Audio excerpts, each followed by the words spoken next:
Ils se sont moqués d'elle, l'ont humiliée, l'ont traitée de naïve et de dépassée, mais lorsqu'elle a crié « que quelqu'un prenne la mienne », le salon s'est figé. Le millionnaire a entendu et a décidé d'être l'homme qui ferait taire les moqueries. Ce qu'il a fait le lendemain est devenu le sujet de toute la ville. Chapitre 1. L'horloge marquait 7h40 du matin lorsque Marianne Dubois franchit les portes tournantes de l'édifice en miroir sur l'avenue des Champs-Élysées. Le bâtiment de 23 étages abritait le siège de Fournier Importation, l'une des plus grandes entreprises de commerce extérieur du pays. À 26 ans, Marianne portait dans ses mains une mallette marron usée et dans sa poitrine un mélange d'espoir et d'appréhension qui l'accompagnait chaque jour. Ses cheveux bruns étaient attachés en un simple chignon et le tailleur gris qu'elle portait, bien que parfaitement repassé, avait cet air de vêtements portés de nombreuses fois. Elle salua. L'agent de sécurité d'un signe de tête timide et se dirigea vers l'ascenseur. D'autres employés entraient à la hâte, certains bâillant encore, d'autres déjà arrivés à leur téléphone portable. Marianne occupa son petit coin au fond de l'ascenseur, comme elle le faisait toujours, essayant d'être invisible. Non pas qu'elle soit laide ou désagréable, au contraire, il y avait en elle une beauté discrète, presque cachée par sa posture renfermée, et ses yeux qui croisaient rarement ceux des autres. C'était le genre de personne qui passait inaperçue, non par manque de qualité, mais par une manière bien à elle de se faire petite face au monde. Le département financier se trouvait au 12e étage. Lorsque les portes s'ouvrirent, Marianne sortit d'un pas pressé et suivit le couloir au mur blanc jusqu'à son poste de travail. Son bureau se trouvait dans une rangée de 5 autres, tous occupés par des femmes qui étaient déjà là quand elle était arrivée, 2 ans plus tôt. À sa gauche était assise Déborah Leroy, une femme de 32 ans, aux ongles toujours impeccables et à la langue acérée qui n'épargnait personne. À sa droite, Patricia Fernandez, qui à 29 ans avait déjà obtenu 2 promotions et tenait à ce que tout le monde le sache. Marianne alluma son ordinateur et arrangea les papiers sur son bureau. Son travail était méticuleux. Elle vérifiait les écritures, décelait les incohérences dans les rapports et organisait les données avec une précision qui impressionnait même les plus exigeants. Quand elle rendait un travail, il n'y avait pas d'erreur. Jamais. Et pourtant, lors des 3 dernières évaluations de performance, son nom n'était pas apparu parmi les promus. Déborah fut la première à arriver ce matin-là. Elle jeta son sac de marque sur son bureau avec un soupir théâtral et regarda Marianne avec ce sourire qui n'atteignait pas les yeux. « Bonjour Déborah », dit Marianne à voix basse, sans quitter l'écran des yeux. « Bonjour Marie », répondit sa collègue, utilisant le surnom que Marianne n'avait jamais demandé à avoir. « Tu es encore venue en métro ? Parce que je te jure que j'ai vu une femme qui te ressemblait comme 2 gouttes d'eau à la station, avec exactement la même tenue. » Marianne sentit son visage s'empourprer. Elle ne répondit pas. Elle savait que tout ce qu'elle dirait serait utilisé contre elle plus tard. Déborah rit toute seule et commença à consulter son téléphone. Dans les minutes qui suivirent, les autres collègues arrivèrent. Patricia, Cynthia, Jessica et Amanda. Elles formaient un groupe soudé, uni par les commérages et les déjeuners auxquels Marianne n'était jamais invitée. Non pas qu'elle y tienne. Elle préférait manger seule, un livre à la main, loin des regards qui semblaient toujours la juger. Le bureau commença à s'animer. Les téléphones sonnaient, les imprimantes vrombissaient, les conversations s'entrecroisaient. Marianne se plongea dans son travail, révisant une longue feuille de calcul des importations du trimestre précédent. Ses doigts dansaient sur le clavier avec agilité, et sa concentration était telle qu'elle ne remarqua même pas quand Déborah et Patricia commencèrent à chuchoter entre elles, lui lançant des regards furtifs. Elle ne s'en rendit compte que lorsqu'elle entendit des rires étouffés. Elle leva les yeux et vit les 2 femmes penchées l'une vers l'autre, parlant clairement de quelque chose, ou de quelqu'un. Marianne déglutit et se remit au travail. La matinée s'étira. À midi, la plupart des employés se levèrent pour déjeuner. Le restaurant d'entreprise se trouvait au dernier étage et offrait une vue sur la ville. Marianne prit sa gamelle dans le réfrigérateur commun et s'y dirigea, espérant trouver une table vide près de la fenêtre où elle pourrait manger en paix. Mais ce jour-là, en entrant dans le réfectoire, elle remarqua que quelque chose était différent. Il y avait plus de monde que d'habitude, des groupes conversant bruyamment, des rires résonnants, et plusieurs personnes la regardèrent quand elle passa. Marianne sentit son estomac se nouer. Elle continua à marcher, essayant d'ignorer, mais les ricanements la suivaient comme des ombres. Elle s'assit à une table dans un coin et ouvrit sa gamelle. Riz, haricots verts, poulet effiloché. Simple, comme tout dans sa vie. Elle prit sa fourchette et s'apprêtait à commencer à manger quand Déborah apparut, accompagnée de Patricia et Amanda. Les trois s'assirent à la table voisine, mais de manière à faire face à Marianne. « Salut Marie !» dit Déborah avec ce ton faussement sympathique. « Je peux te poser une question ?» Marianne la regarda méfiante. « Oui. C'est vrai que tu n'as jamais eu de petite amie? Parce que Jessica a dit que tu avais dit ça une fois et on était curieuse. » La fourchette de Marianne s'arrêta en l'air. Elle sentit le sang lui monter aux joues. « Je préfère ne pas parler de ça. »« Ah, donc c'est vrai, » dit Patricia en ricanant. « Les filles, je n'en reviens pas. 26 ans et jamais de petite amie. C'est genre un record, non ?» Plusieurs personnes aux tables voisines tournèrent la tête. Marianne voulait disparaître. Elle voulait que le sol s'ouvre et l'avale. Mais elle resta là, paralysée, la fourchette toujours à la main. « Ce n'est pas seulement un petit ami, Marie, » continua Déborah, en se penchant en avant comme si elle partageait un secret. « On sait que tu n'as jamais, enfin tu sais, jamais été avec quelqu'un, jamais embrassé, jamais rien. » Marianne sentit ses yeux là piquer. Ce n'était pas nouveau. Elle savait qu'on avait déjà parlé d'elle, mais jamais comme ça, si ouvertement, avec autant de monde autour. « Je ne vois pas où est le problème, » réussit-elle à dire d'une voix tremblante. « Il n'y a aucun problème, ma chérie, » dit Amanda avec un sourire condescendant. « On trouve juste ça drôle. Genre, tu te gardes pour quoi? Pour le prince charmant ?» Les trois rirent, et d'autres personnes dans le réfectoire aussi.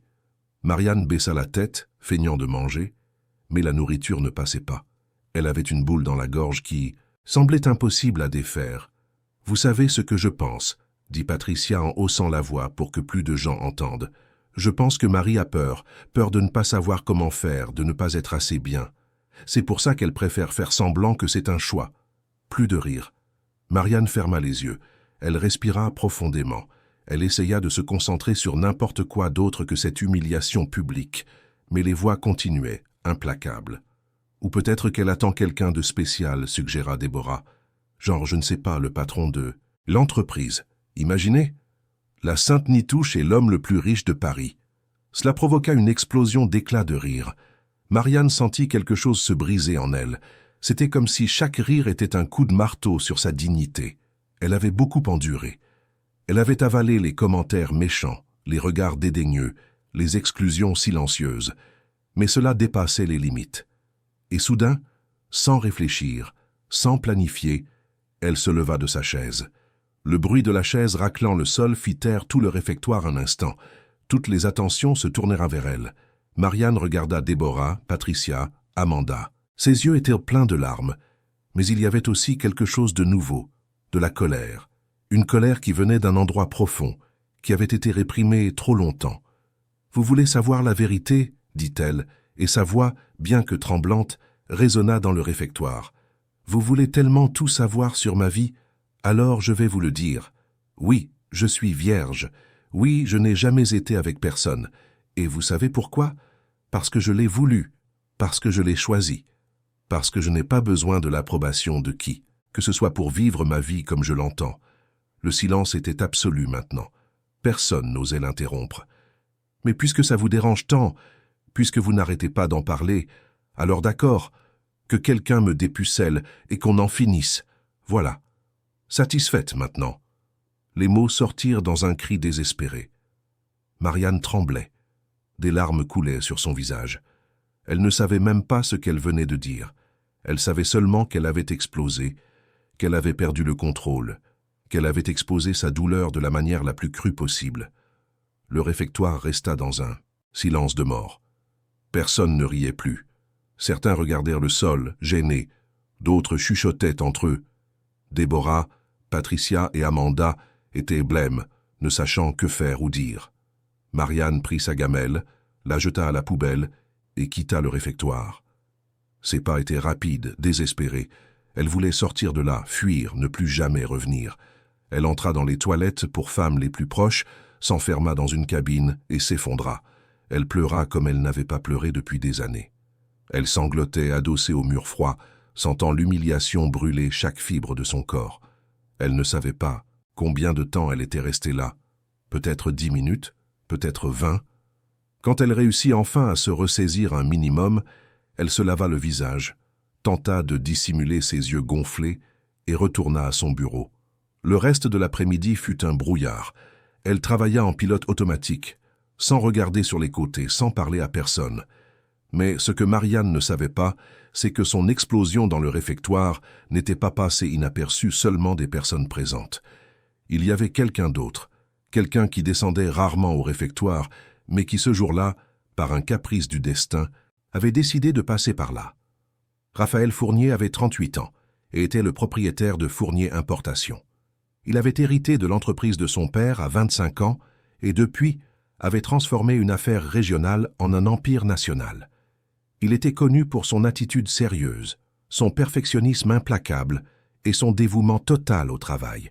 Il n'avait pas d'amis proches, pas de relations durables. Il vivait pour l'entreprise et l'entreprise vivait pour lui. Cet après-midi-là, Raphaël sortait d'une réunion au 20e étage quand il décida de descendre par les escaliers pour se dégourdir les jambes. En passant devant le couloir menant au réfectoire, il entendit des voix, des rires, et puis un cri de femme chargé de douleur et de désespoir. Il s'arrêta. Il resta là, près de la porte entr'ouverte du réfectoire, et entendit chaque mot que Marianne avait prononcé. Il vit, à travers la petite fente, une jeune femme aux yeux embués, tremblant de colère et de honte, se faisant humilier publiquement. Quelque chose bougea en lui, quelque chose qui sommeillait depuis longtemps. Ce n'était pas de la pitié, ni une compassion superficielle. C'était quelque chose de plus profond, une reconnaissance. Comme si, dans ce cri désespéré, il avait vu une vérité que peu osaient montrer, une vulnérabilité brute, un courage déguisé en désespoir. Raphaël resta là, observant la jeune femme sortir en courant du réfectoire. Il vit la gêne sur le visage de ses collègues, il vit les regards détournés des autres personnes, et il sentit une colère froide monter en lui, pas contre la jeune femme qui avait crié, mais contre celle qui l'avait poussé à ce point. Il continua à descendre les escaliers, pensif. Il arriva à son bureau au 23e étage, mais n'arrivait pas à se concentrer. L'image de cette jeune femme ne quittait pas sa tête, le désespoir dans sa voix, la dignité brisée, et par-dessus tout le courage de s'être levé, même de manière explosive. Raphaël appela sa secrétaire, Lucie, une femme de 50 ans qui travaillait avec lui depuis toujours. « Lucie, j'ai besoin que vous me trouviez le nom d'une employée. » Lucie haussa les sourcils, surprise. Il était rare que Raphaël s'intéresse à des employés spécifiques, surtout des niveaux hiérarchiques inférieurs. « Bien sûr, monsieur Fournier. Comment puis-je l'identifier ?» Elle travaille au service financier. Cheveux bruns, attachés. Elle était au réfectoire aujourd'hui vers midi. Il y a eu un incident. Lucie acquiesça, comprenant. Je vais vérifier. Ça devrait être facile à trouver, étant donné que ce genre de choses devient vite un sujet de conversation. Raphaël fit un signe de la main pour la congédier. Il resta seul dans son bureau, regardant la ville à travers l'immense fenêtre. Paris s'étendait devant lui, grise et chaotique, mais il ne voyait pas la ville. Il voyait cette jeune femme, et se demandait pourquoi, de toutes les choses qui auraient pu capter son attention ce jour-là, c'était précisément ce cri désespéré. Chapitre 2. Marianne ne dormit pas cette nuit-là. Allongée dans son petit 2 pièces du 13e arrondissement, elle fixait le plafond, les yeux brûlants d'avoir tant pleuré. L'humiliation du réfectoire tournait en boucle dans son esprit. Chaque rire, chaque regard, chaque mot méchant. Mais le pire était de se souvenir de son propre cri. Que quelqu'un me dépucelle et qu'on en finisse? Comment avait-elle pu dire une chose pareille? Comment avait-elle pu perdre le contrôle à ce point? Elle pensa à ne pas y retourner. Pensa à appeler le matin, inventer une maladie, démissionner. Elle pourrait chercher un autre emploi. Paris était grand. Il y avait d'autres entreprises. Mais une voix en elle, têtue et lasse, disait non. Que fuir serait donner la victoire à ces femmes. Qu'elles n'avaient rien fait de mal. Que la honte devrait être la leur, pas la sienne. Quand le réveil sonna à 6 heures du matin, Marianne se leva comme un automate. Elle prit sa douche, s'habilla, attacha ses cheveux. Elle se regarda dans le miroir et vit une femme aux yeux gonflés et à l'expression fatiguée. Mais elle vit aussi quelque chose de nouveau, une détermination fragile mais présente. Elle irait travailler, elle affronterait la situation. Elle ne savait pas comment, mais elle le ferait. Le trajet en métro fut un supplice. Chaque personne qui la regardait, Marianne imaginait qu'elle savait, qu'on avait vu une vidéo, entendu un commentaire. C'était de la paranoïa, bien sûr, mais la sensation d'être jugée l'étouffait. Quand elle arriva au bureau, tout semblait normal. Des gens entraient, discutaient, prenaient un café. Marianne alla directement à son bureau, alluma son ordinateur et essaya de se concentrer. Déborah arriva quelques minutes plus tard. En passant devant Marianne, elle ne dit rien.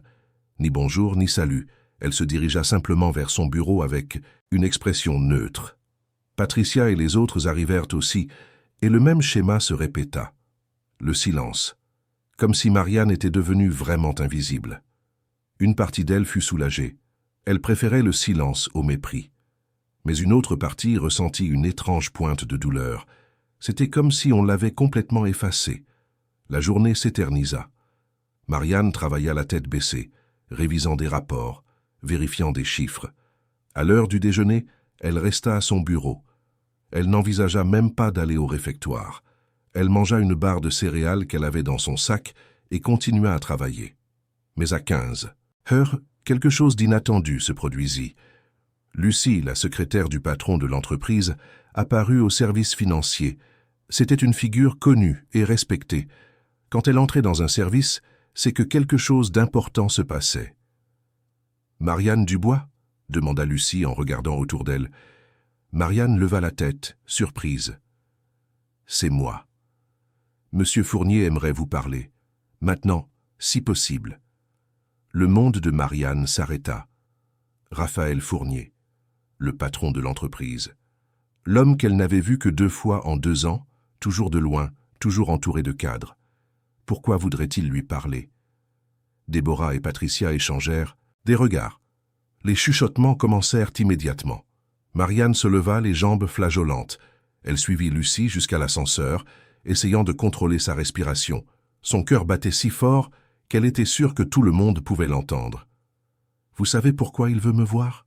demanda Marianne d'une voix faible. Lucie lui fit un sourire énigmatique. « Il vous l'expliquera. » L'ascenseur montait. 12e, 13e, 14e. Chaque étage semblait une éternité. Marianne essaya de mettre de l'ordre dans ses pensées. Était-ce à propos de l'incident au réfectoire? Allait-elle être renvoyée? Quelqu'un s'était-il plaint formellement d'elle? 23e étage. Les portes s'ouvrirent sur un environnement complètement différent. Sol en marbre, murs lambrissés de bois, lumière douce. Lucie la guida à travers un couloir silencieux jusqu'à une double porte en acajou. Elle frappa légèrement et ouvrit. « Monsieur Fournier, mademoiselle Dubois est là. » Marianne entra. Le bureau était immense. Des baies vitrées du sol au plafond montraient Paris s'étendant à perte de vue. Un gigantesque bureau en verre dominait le centre de la pièce, et derrière se tenait Raphaël Fournier.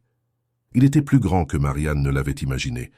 Il avait les cheveux noirs avec quelques fils gris sur les tempes, des yeux sombres et perçants, et une posture qui transmettait une autorité absolue. Il portait un costume gris foncé impeccable. Quand il regarda Marianne, elle eut l'impression qu'il voyait à travers elle. « Mademoiselle Dubois, » dit-il d'une voix profonde et contrôlée, « veuillez vous asseoir. » Marianne obéit, s'installant dans l'un des fauteuils en cuir en face du bureau. Ses mains tremblaient, alors elle les cacha sur ses genoux. « Merci, Lucie, » dit Raphaël, et la secrétaire sortit, refermant la porte derrière elle. Le silence qui suivit fut assourdissant.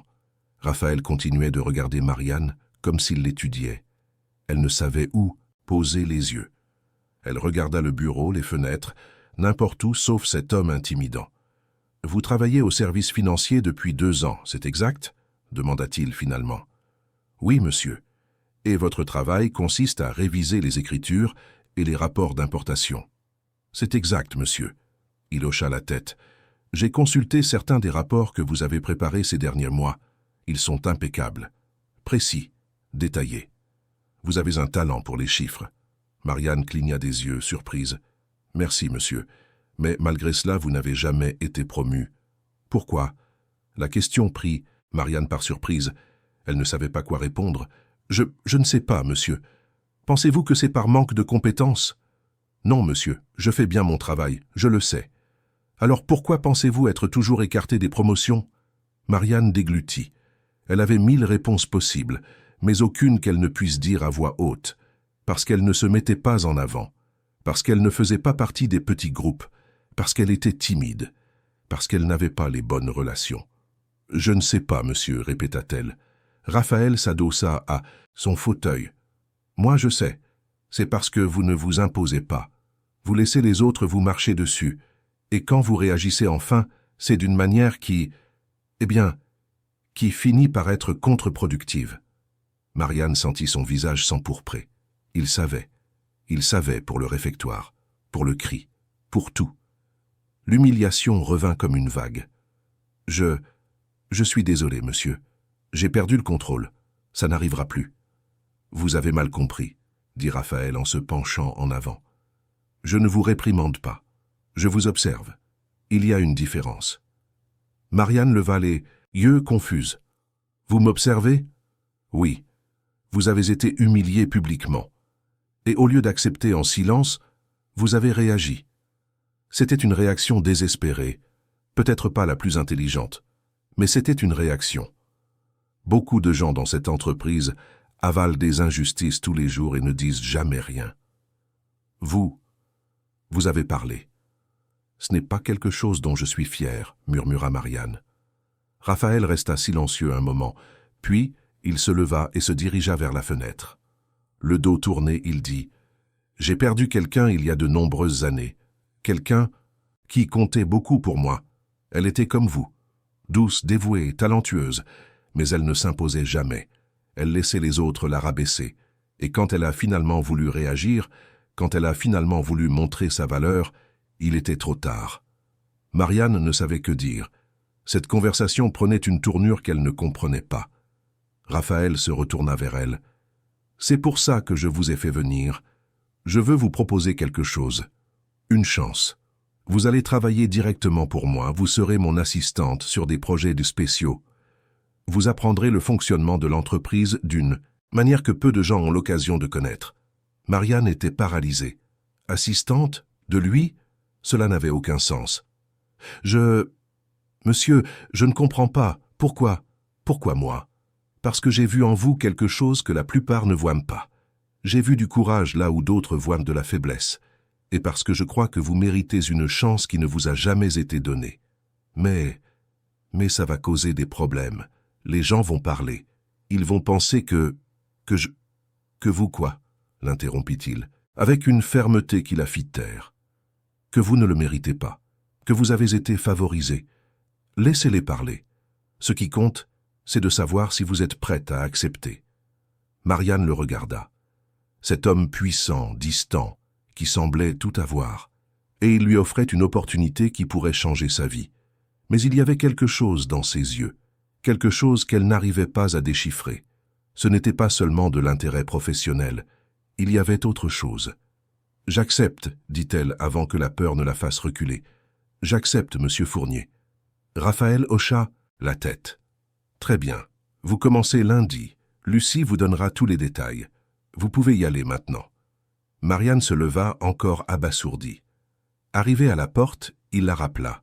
« Mademoiselle Dubois. » Elle se retourna. « Oui, monsieur ?»« Une chose. Ici, quand nous sommes seuls, vous pouvez m'appeler Raphaël. » Marianne acquiesça sans voix et sortit. Le couloir sembla tourner autour d'elle. En entrant dans l'ascenseur, elle s'appuya contre le mur, essayant de réaliser ce qui venait de se passer. Mais quand elle retourna au 12e étage, la réalité la frappa. Toutes les têtes se tournèrent à son passage. Les regards étaient pleins de curiosité, d'envie, de spéculation. Déborah fut la première à s'approcher, avec un faux sourire. « Dis donc, Marie, tu as été convoquée par le grand patron.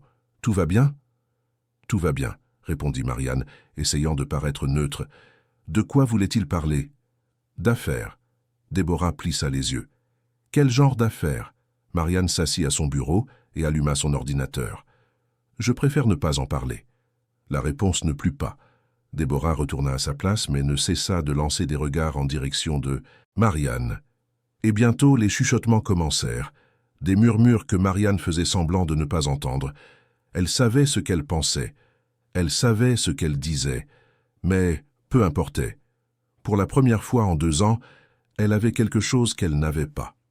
Une chance. Et elle n'allait pas la gâcher. Chapitre 3.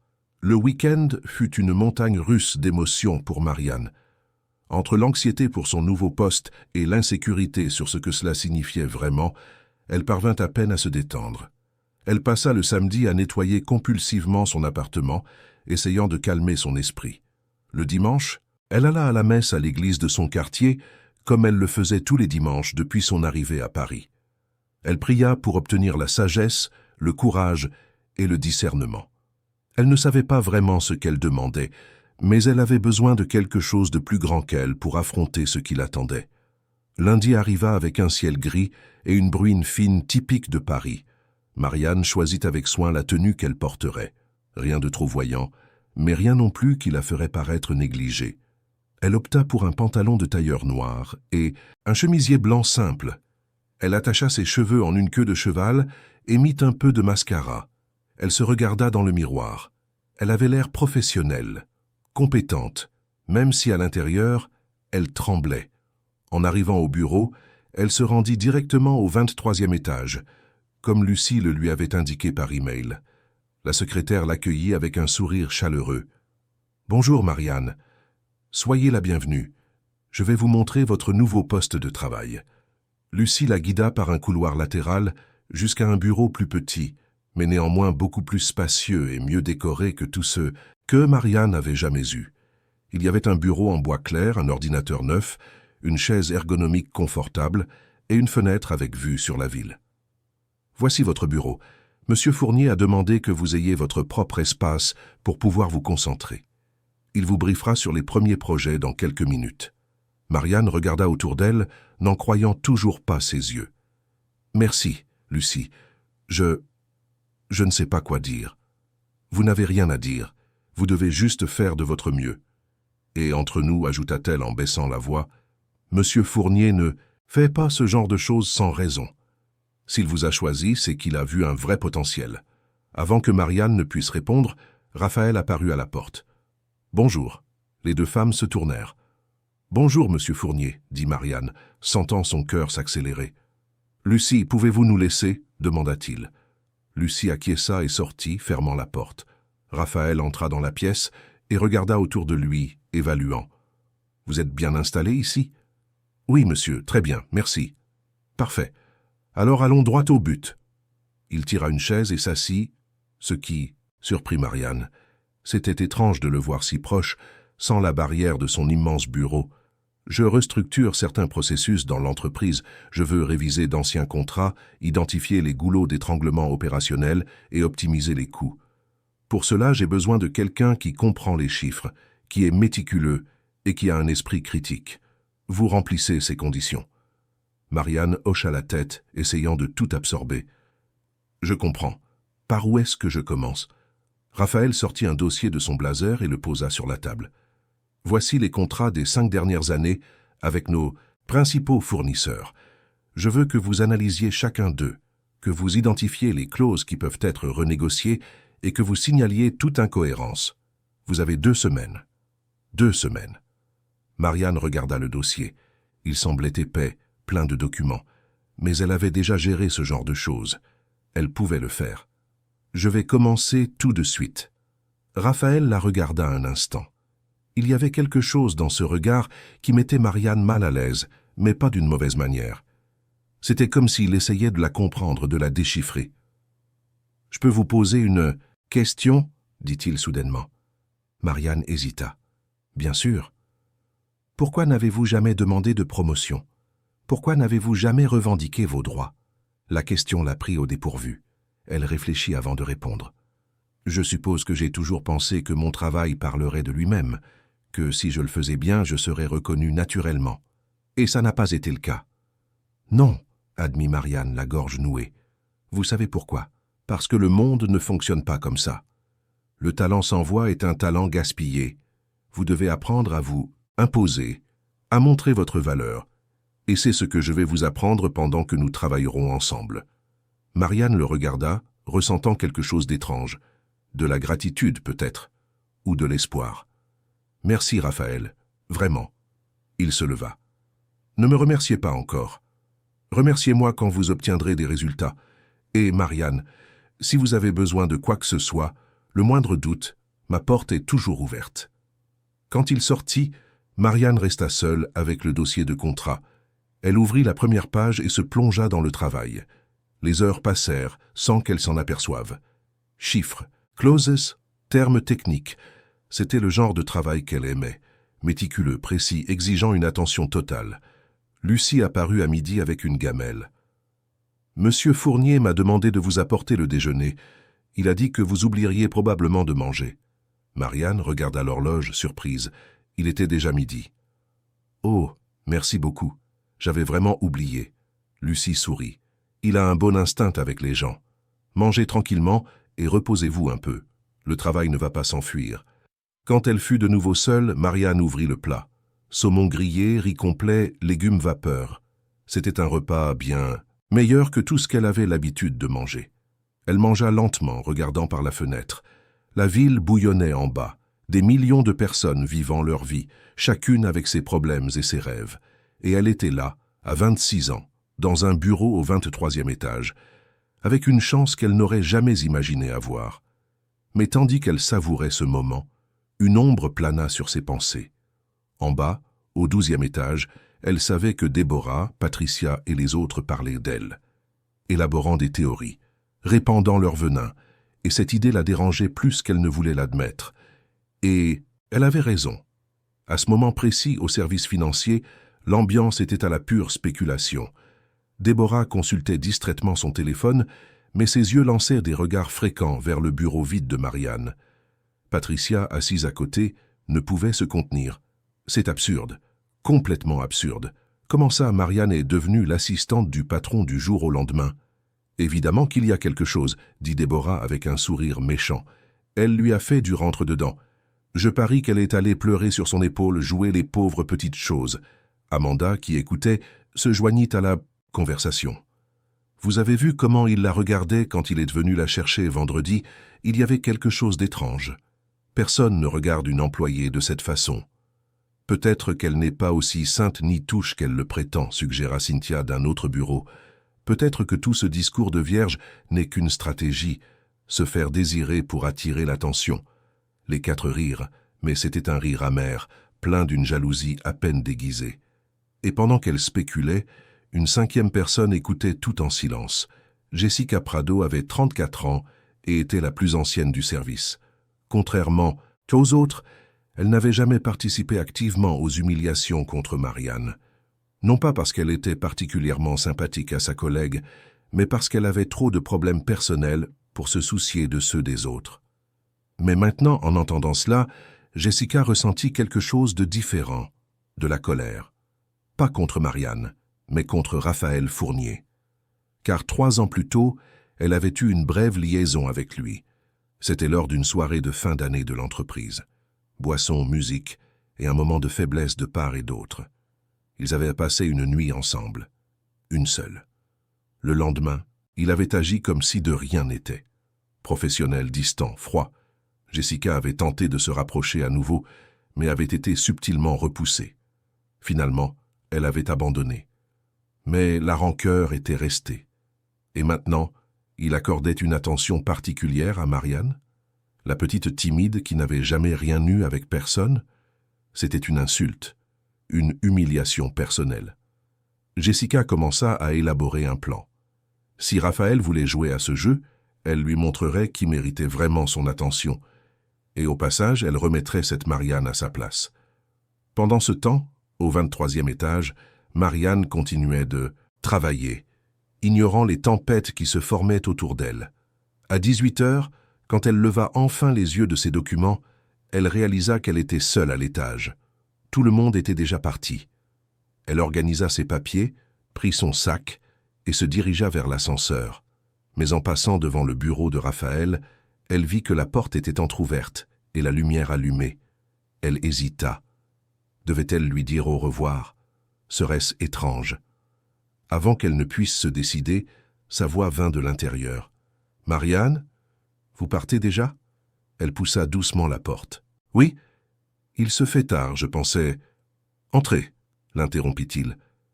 Elle entra. Raphaël était debout, près de la fenêtre, un verre de whisky à la main. Il semblait fatigué, vulnérable, d'une manière qu'elle n'avait pas vue auparavant.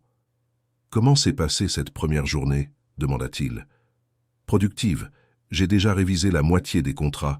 Je pense que je finirai avant la date limite. » Il hocha la tête, mais ne semblait pas vraiment concentré sur la réponse. « Marianne, puis-je vous poser une question personnelle ?» Le cœur de Marianne fit un bond. « Oui. »« Pourquoi ne vous êtes-vous... » »« Jamais. » Il hésita comme s'il cherchait les mots justes. « Pourquoi vous êtes-vous autant préservé ?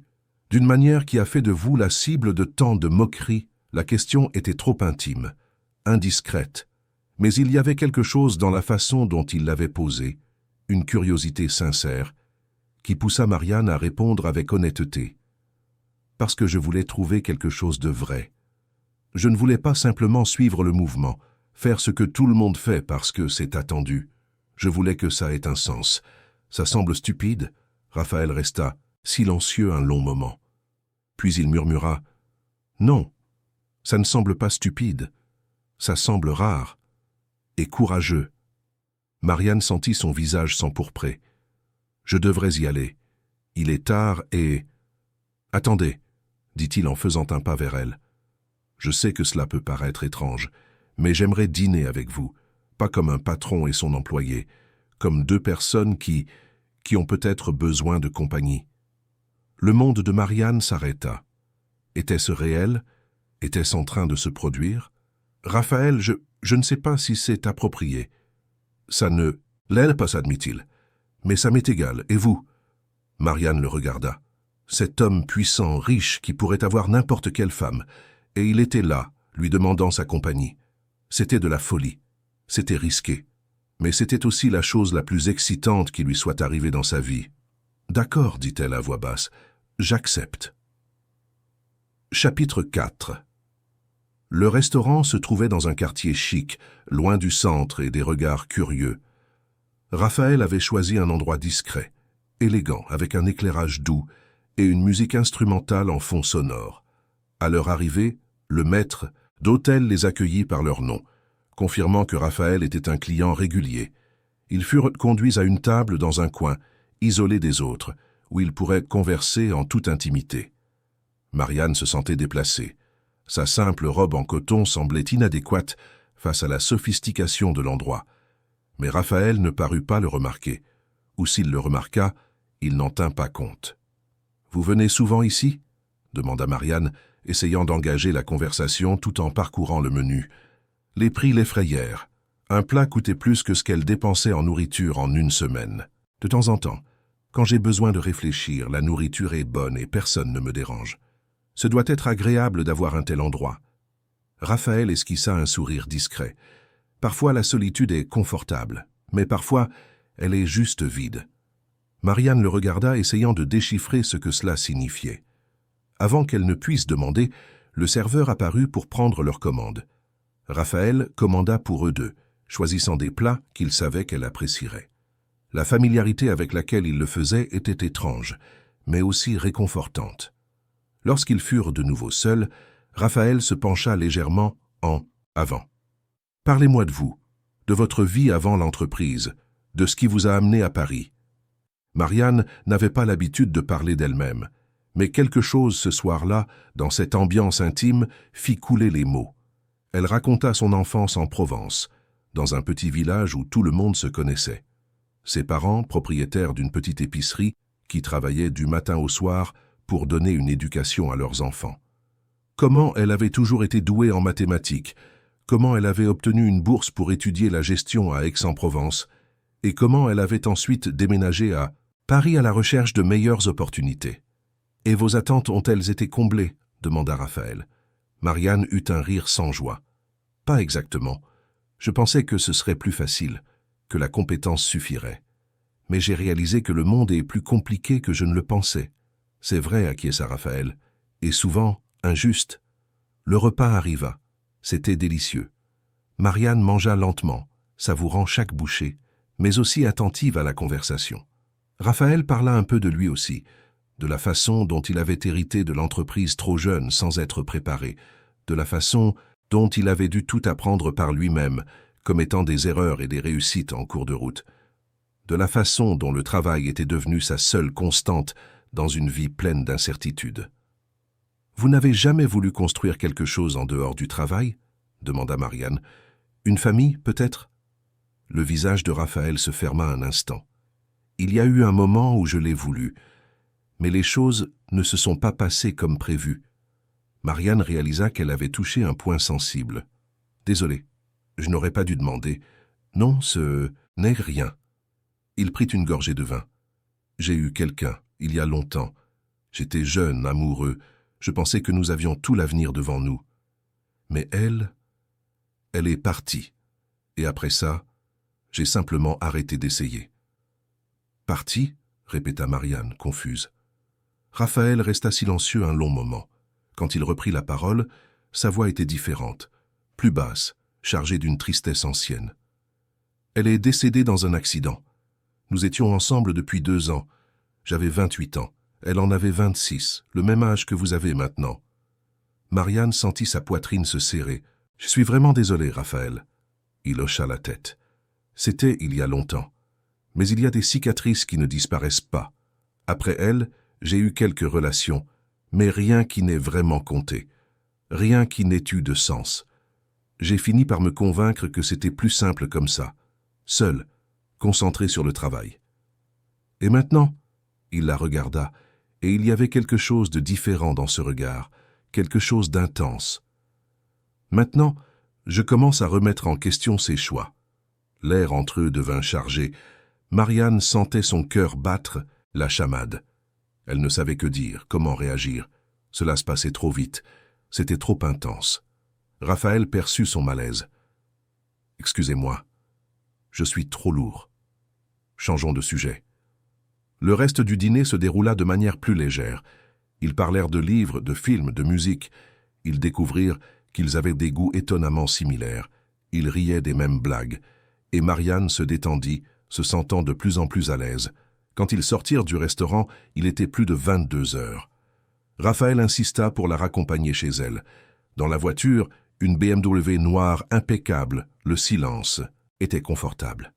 Marianne regardait par la fenêtre, voyant Paris défiler en lumière et en ombre. « Merci pour cette soirée », dit-elle quand il s'arrêta devant son immeuble. « C'était spécial. »« Pour moi aussi », dit Raphaël. « Marianne, je sais que tout cela peut paraître étrange.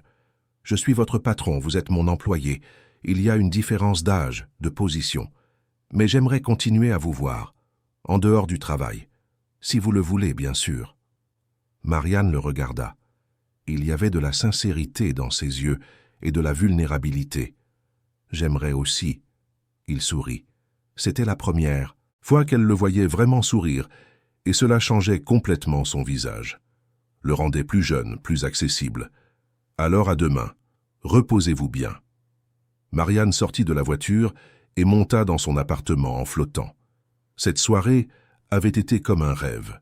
Mais en se couchant, la réalité commença à s'infiltrer. Qu'était-elle en train de faire? S'impliquer avec son patron? Cela pouvait très mal tourner. Cela pouvait ruiner sa carrière, sa réputation. Et s'il ne faisait que s'amuser? Et si tout cela n'était qu'une curiosité passagère? Mais d'un autre côté, il y avait quelque chose de sincère en lui. Quelque chose qui résonnait en elle d'une manière qu'elle n'avait jamais ressentie auparavant. Et peut-être, juste peut-être, que le risque en valait la peine. Tandis que Marianne luttait avec ses pensées, de l'autre côté de la ville, dans un penthouse luxueux, Raphaël était également éveillé. Assis sur sa terrasse avec vue sur la ville, il tenait un verre de whisky et pensait à Marianne, à cette jeune femme simple qui, d'une manière ou d'une autre, avait franchi toutes ses défenses. Il savait qu'il marchait sur un terrain dangereux, que mélanger les sentiments et le travail était la recette du désastre. Mais il y avait quelque chose en elle qui l'attirait, une authenticité qu'il rencontrait rarement. Et après tant d'années à vivre en pilote automatique, cette sensation d'être à nouveau vivant était addictive. Mais Raphaël n'était pas naïf. Il savait que cette situation créerait des problèmes, que les gens parleraient, qu'il y aurait des conséquences, et quelque chose le dérangeait profondément. Jessica Prado. Il se souvenait vaguement de cette nuit, des années auparavant. C'était une erreur, un moment de faiblesse qu'il préférait oublier, mais il savait que les femmes comme Jessica n'oubliaient pas facilement. Et si elle découvrait pour Marianne, les choses pourraient se compliquer, et ses soupçons étaient fondés. À ce moment précis, Jessica était dans son appartement, naviguant sur les réseaux sociaux, à la recherche de la moindre information sur Marianne. Elle ne trouva pas grand-chose. La jeune femme n'avait pratiquement aucune présence en ligne. Un profil Facebook obsolète, pas d'Instagram, rien d'intéressant. Mais cela ne fit que la rendre plus déterminée. Le lendemain, Jessica arriva au bureau avec un plan. Elle serait subtile, stratégique. Elle commencerait par semer le doute, par répandre des rumeurs calculées. Elle ferait croire que Marianne utilisait Raphaël pour gravir les échelons, qu'elle était une opportuniste déguisée en innocente. Pendant le petit déjeuner au réfectoire, elle s'assit avec Déborah, Patricia et Amanda. « Les filles, il faut qu'on parle de la situation de Marianne. » Les trois se penchèrent en avant, avides de commérage. Jessica avait cet effet. Elle était plus âgée, plus expérimentée, et quand elle parlait, les autres écoutaient. « Je connais Raphaël Fournier depuis plus longtemps que n'importe laquelle d'entre vous, » commença Jessica. « Et je peux vous garantir qu'il ne fait rien sans raison. S'il accorde une attention particulière à Marianne, ce n'est pas par pitié ou pour ses compétences. Tu penses qu'ils sont... » Amanda ne put finir sa phrase. « Je ne sais pas. Mais c'est suspect. Très suspect. Et vous savez ce qui se passe quand ce genre de choses éclate au grand jour, n'est-ce pas? Scandale.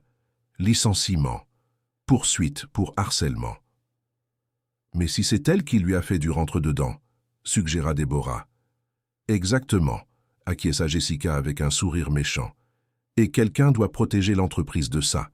Quelqu'un doit faire comprendre à Raphaël qu'il se fait manipuler. »« Et comment on fait ça ?» demanda Patricia. « Laissez-moi faire, je vais avoir une conversation avec lui, en privé. Et je vais lui ouvrir les yeux sur qui est vraiment cette fille. » Les quatre continuèrent à comploter, sans savoir qu'elles étaient observées. De l'autre côté du réfectoire, cachée derrière un pilier, une stagiaire nommée Camille avait tout entendu. Et Camille avait ses propres raisons de vouloir protéger Marianne. Après tout, elle aussi avait été victime de harcèlement à ses débuts. Et Marianne, contrairement aux autres, avait toujours été gentille avec elle. Camille savait qu'elle devait prévenir Marianne. Mais comment le faire sans paraître indiscrète? Elle décida d'attendre le bon moment. Pendant ce temps, au 23e étage, Marianne travaillait, concentrée sur les contrats. Raphaël passa plusieurs fois devant son bureau, toujours avec une excuse professionnelle, mais ses regards disaient autre chose, et Marianne sentait des papillons dans le ventre à chaque fois que cela se produisait. Vers 15 heures, Lucie apparut à la porte. « Marianne, Monsieur Fournier vous demande dans son bureau. » Marianne se leva, lissant sa jupe. Quand elle entra dans le bureau, Raphaël était au téléphone. Il lui fit signe de s'asseoir et d'attendre. Elle l'observa pendant qu'il parlait, notant des détails. La façon dont il gesticulait, la fermeté de sa voix, la concentration sur son visage. Quand il raccrocha, il se tourna vers elle. « Désolé, crise avec un fournisseur. »« Tout est réglé ?»« Pour l'instant. » Il s'assit sur la chaise en face d'elle, pas derrière son bureau. « Je voulais vous demander. Samedi, vous avez quelque chose de prévu ?» Marianne cligna des yeux. « Non, pourquoi ? Je pensais vous emmener découvrir un endroit, en dehors de la ville. J'ai une maison dans les Alpes que je visite rarement. Je me suis dit que ce serait un bon endroit pour discuter. » Sans interruption. Marianne sentit un mélange d'excitation et de nervosité. Serait-ce juste une conversation? Ou est-ce que Raphaël attendait plus? Et elle, qu'attendait-elle? « J'adorerais, » dit-elle finalement. Raphaël sourit. « Parfait. Je passe vous prendre à 9 heures. » Quand Marianne quitta le bureau, elle était tellement absorbée par ses pensées qu'elle faillit percuter quelqu'un dans le couloir. C'était Jessica. Les deux femmes se regardèrent, et Marianne vit quelque chose dans les yeux de sa collègue qui la glaça, de la colère, pure et simple. Chapitre 6. Dimanche soir, quand Raphaël déposa Marianne chez elle, tous deux savaient que le monde réel les attendait. La bulle qu'ils avaient créée dans les Alpes allait éclater dès qu'ils mettraient les pieds au bureau le lundi. Mais le week-end avait été si parfait qu'aucun des deux ne voulut le gâcher en parlant. « Merci pour tout », dit Marianne sur le pas de la porte. « C'était le meilleur week-end de ma vie. »« Pour moi aussi », répondit Raphaël. « Et Marianne, à propos de lundi, nous devrons être prudents. Pas pour moi, mais pour vous.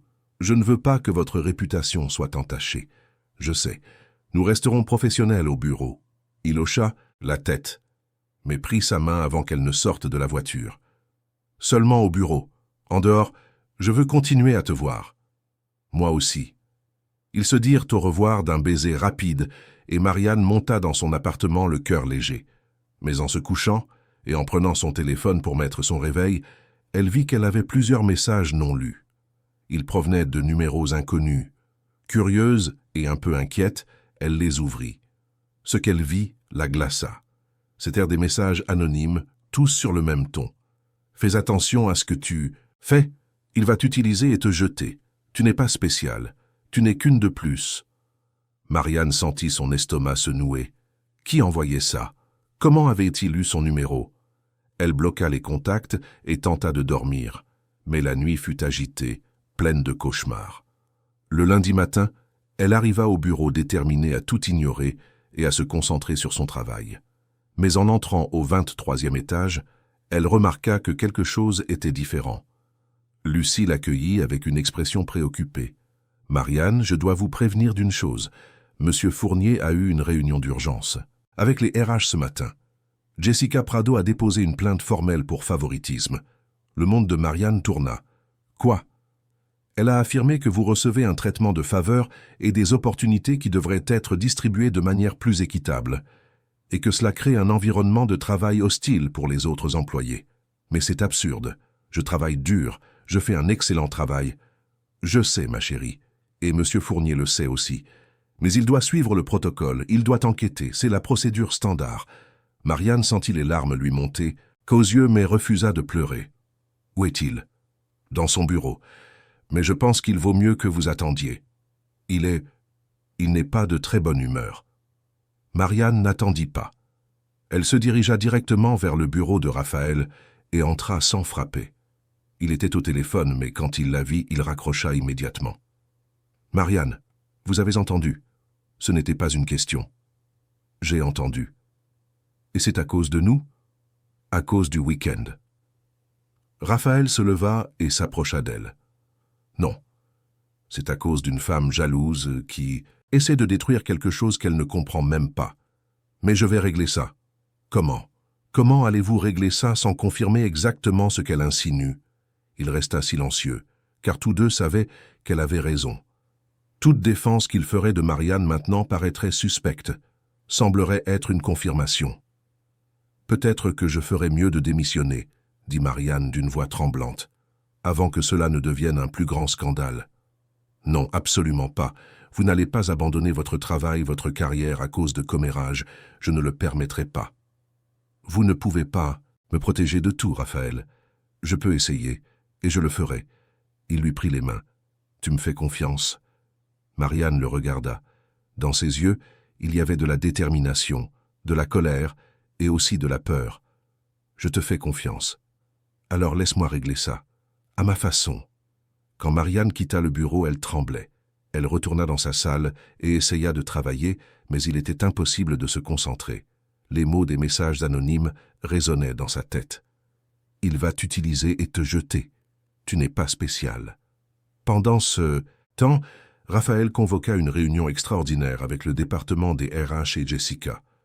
La réunion eut lieu dans une salle de conférence au 20e étage. Jessica arriva avec une expression de fausse préoccupation, accompagnée d'une représentante des RH.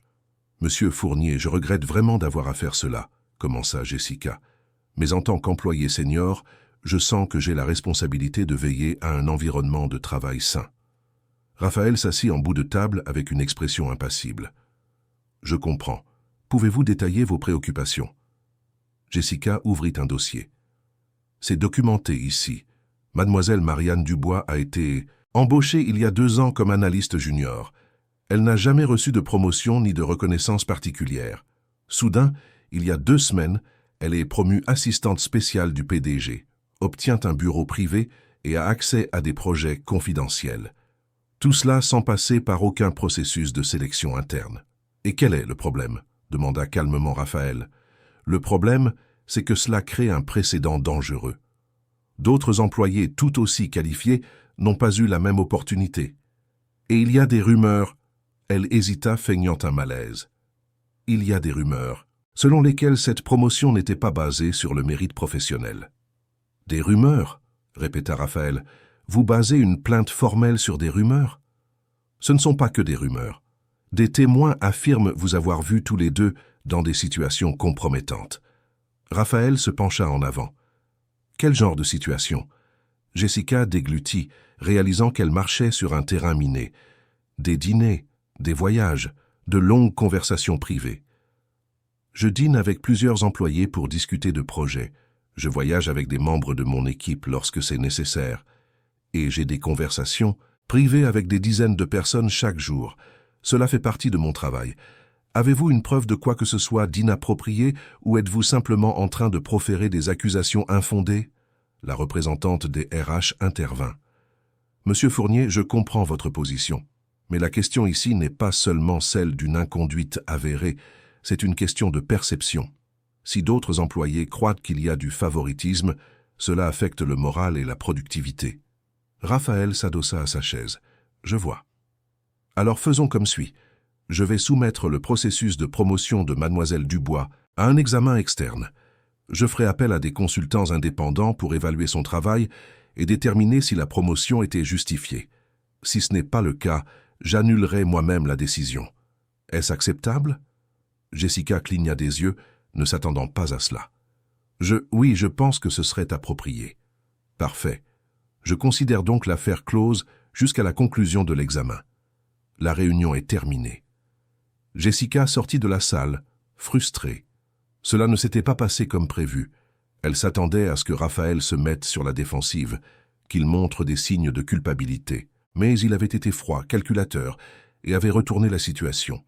Maintenant, elle devrait attendre les résultats de cet examen. Et si Marianne était vraiment douée dans son travail, Jessica se serait simplement exposée comme une femme jalouse. Mais elle n'allait pas abandonner si facilement. Elle avait un autre atout dans sa manche, le secret que Raphaël ne savait pas qu'elle connaissait, et il était temps de l'utiliser. Cet après-midi-là, Jessica attendit que la plupart des employés soient départis. Puis, elle se rendit au 23e étage. Lucie était déjà partie, et la salle d'attente était vide. Elle frappa à la porte de Raphaël. « Entrez », dit-il sans lever les yeux. Quand il vit qui c'était, son expression se durcit. « Jessica, que voulez-vous » Elle ferma la porte derrière elle et s'approcha du bureau. « Je veux te rappeler quelque chose. Une nuit, il y a 3 ans. Une soirée de fin d'année. Toi et moi. » Raphaël se tendit. C'était une erreur, de notre part à tous les deux, et ça n'a rien à voir avec la situation actuelle. Ça a tout à voir, parce que ça montre un schéma. Tu t'impliques avec des employés, et ça recommence avec cette Marianne. La différence, c'est que cette fois, tu es en train de tomber amoureux, et ça te rend vulnérable. « Sortez de mon bureau », dit Raphaël d'une voix dangereusement basse. « Tu sais que je pourrais rendre cette nuit publique. Je pourrais dire que tu as profité de ta position, que c'était du harcèlement. Tu étais aussi sobre que moi, et c'est toi qui as commencé. Mais vas-y, porte tes accusations. J'ai les emails que tu m'as envoyés après, indiquant clairement que c'était consensuel et que tu en voulais plus. Tu veux vraiment emprunter cette voie ?» Jessica pâlit. Elle n'y avait pas pensé. « Tu as gardé les emails ? Je garde tout. C'est comme ça que je fais des affaires. Et maintenant, si vous n'avez plus rien de constructif à dire, partez. » Jessica sortit, mais elle était loin d'être vaincue. Elle n'avait peut-être pas cet atout, mais elle en avait d'autres, et elle était prête à tous les utiliser. Pendant ce temps, Marianne était dans son bureau, regardant par la fenêtre. Camille apparut à la porte, hésitante.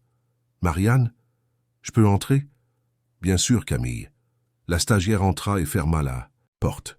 « J'ai entendu parler de la plainte de Jessica, je suis désolé. »« Ce n'est pas de ta faute. Je sais, mais il y a quelque chose que tu dois savoir. Jessica ne fait pas ça seulement par jalousie professionnelle. Elle a eu quelque chose avec Raphaël, il y a des années, et je pense qu'elle ne s'en est jamais remise. Marianne eut l'impression de recevoir un coup de poing dans l'estomac. « Quelque chose? Comment tu sais ça ?» Je l'ai entendu le raconter aux autres. Elle était ivre à une fête du bureau l'année dernière et ça lui a échappé.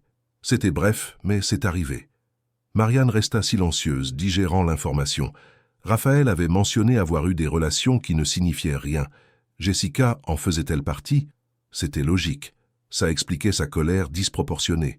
« Merci de me l'avoir dit, » dit finalement Marianne. Quand elle fut de nouveau seule, Marianne ne savait que ressentir. Elle ne pouvait pas blâmer Raphaël d'avoir un passé. Tout le monde en avait un. Mais l'idée qu'il ait été avec Jessica, cette femme qui tentait maintenant de la détruire, était troublante. Elle devait lui parler. Elle devait entendre sa vérité. Mais en regardant l'horloge, elle vit qu'il était plus de 20 heures. Raphaël était probablement déjà parti. Elle décida de partir aussi. Elle prit ses affaires et sortait quand elle vit de la lumière encore allumée dans son bureau. Elle hésita. Devait-elle y aller ou attendre jusqu'à demain? Avant qu'elle ne puisse se décider, la porte s'ouvrit et Raphaël apparut. Quand il la vit, il s'arrêta. « Marianne, je pensais que vous étiez déjà partie. » « J'allais partir. J'ai vu votre lumière. » Ils restèrent là, dans le couloir vide, à se regarder. Il y avait tant de non-dits entre eux. « On peut parler ?» demanda Raphaël. Marianne hocha la tête. « Oui. » Chapitre 8. Dans les jours qui suivirent la réunion, l'atmosphère au bureau changea radicalement. Raphaël ne bluffait pas en parlant de mesures disciplinaires. Jessica fut convoquée au RH et reçut un avertissement formel pour conduite inappropriée. Déborah et Patricia furent également réprimandées pour avoir participé à la campagne de diffamation. Et une note interne précisa que toute forme de harcèlement moral serait traitée avec une tolérance zéro. Marianne s'attendait à ressentir de la satisfaction face à cette victoire, mais ce qu'elle ressentait était surtout de la fatigue. La fatigue de devoir constamment prouver sa valeur, la fatigue d'être jugée. Mais il y avait aussi quelque chose de nouveau, du respect. Des gens qui l'ignoraient auparavant la saluaient maintenant dans les couloirs. Des collègues demandèrent son avis en réunion. Son nom était mentionné avec sérieux lorsqu'on discutait de projets importants. Lucas Martin devint un ami. Lui et Marianne commencèrent à déjeuner ensemble parfois, parlant de travail et de la vie. Lucas avait une petite amie, donc il n'y avait pas de tension romantique, juste une amitié sincère que Marianne appréciait. Un jour, pendant le déjeuner, Lucas demanda « Alors toi et le grand patron, c'est sérieux ?» Marianne faillit s'étouffer avec son eau. « Comment tu sais ?»« Marianne, tout le monde le sait, ou du moins le soupçonne. Mais après cette réunion, je pense que les gens sont plus enclins à croire que vous êtes vraiment connectés, pas par intérêt. C'est sérieux, oui, très sérieux, du moins pour moi.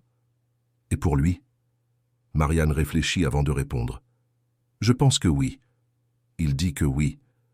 Mais parfois j'ai peur que ce soit juste, je ne sais pas, une passade. Il a tellement d'expérience, il a tellement vécu. Et moi je suis spécial, compléta Lucas. Tu es spécial, Marianne. Et il serait idiot de ne pas s'en rendre compte. Pendant ce temps, au 23e étage, Raphaël avait ses propres dilemmes. Il savait que sa relation avec Marianne s'approfondissait. Ce n'était plus seulement de l'attirance, c'était quelque chose de plus complexe, de plus effrayant. Il était en train de tomber vraiment amoureux. Et cela faisait remonter toutes ses insécurités à la surface. Il en parla avec Lucie. La secrétaire était la personne la plus proche qu'il ait d'une confidente. « Vous avez peur de la blesser comme vous avez blessé Caroline, » dit Lucie sans détour. Elle avait cette caractéristique de ne pas tourner autour du pot. « C'est ça. Avec Caroline, j'étais égoïste. Je ne pensais qu'au travail. Et elle en a payé le prix. Mais vous étiez jeune, et vous faites différemment maintenant. Je vois comment vous regardez Marianne, comment vous vous souciez d'elle.